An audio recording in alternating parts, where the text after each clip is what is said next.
ka-herbal, welcome to my channel. Meron akong ibabahagi sa inyong tatlong klaseng gamot para sa mga nabigla o nagulat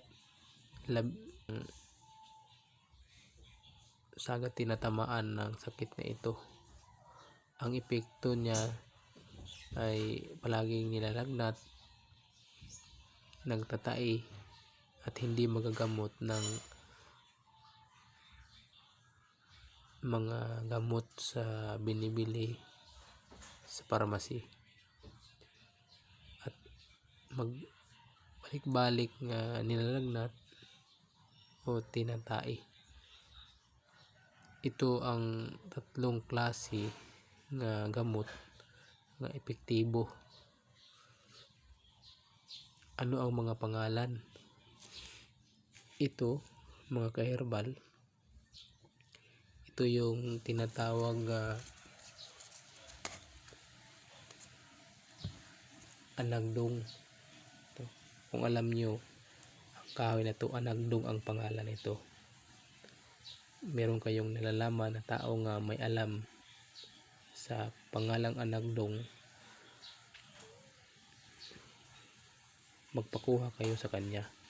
At ito namang isa, ito yung anunumo. Ito naman yung isa, banitlong to, banitlong.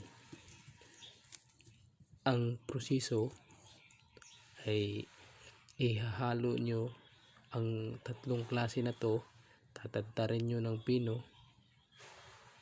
at ihalo nyo at lagain nyo sa inyong mga bahay man.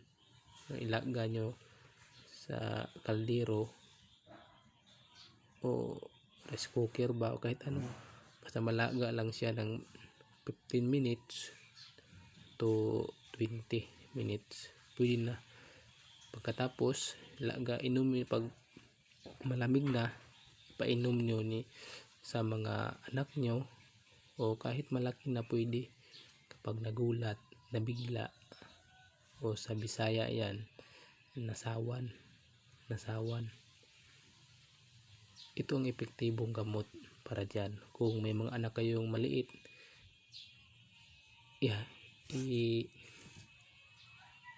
i-mix nyo lang sa gatas niya, ipainom nyo, sigurado nga epektibo to.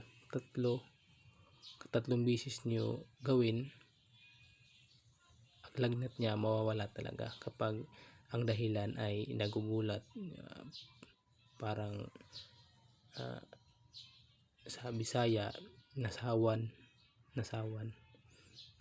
Itong tatlong klase nga gamot, ang gamot na epektibo talaga, walang side effect ito. Balik natin, ang pangalan nito ay anagdong. Ito anunumo. Ito isa. Ito naman banitlong. Yan lang mga ka-herbal. Kung meron kayong natutunan, kung nagustuhan nyo ang video nga in-upload ko, paki-subscribe kung bago ka lang sa akin channel para palagi kayong update sa aking upload nga herbal tutorial. Like nyo na rin, i-click nyo ang notification nyo, i-share nyo na rin para malaman din ng iyong mga kaibigan at kamag-anak nga ito ang epektibong gamot, tatlong klase para sa mga nabigla o sa Bisaya na sawan. Mga ka-herbal, maraming salamat sa panonood. Bye bye.